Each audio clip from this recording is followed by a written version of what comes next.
back to Nortech. In the last video, we predicted student scores using simple linear regression.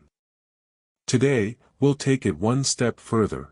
We'll predict house prices based on area and number of bedrooms, using only Python code, no libraries at all.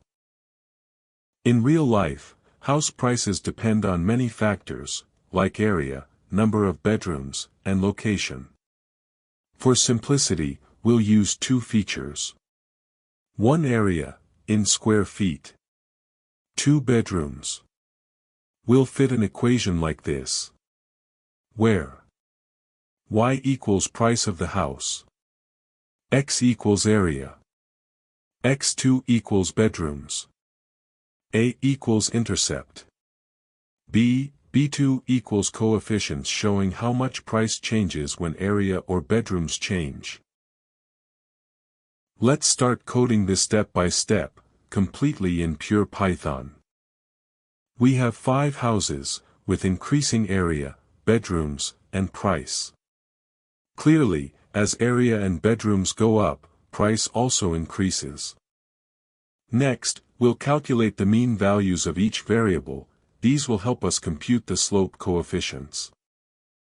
This is where the math happens. We calculate how much each variable, area and bedrooms, contributes to the price. B1 shows the effect of area, and B2 shows the effect of bedrooms. Finally, A is our intercept, the base price when both area and bedrooms are 0. Let's predict the price for a 2,200 square foot house with 3 bedrooms. The output shows around $270,000, which fits nicely into our trend.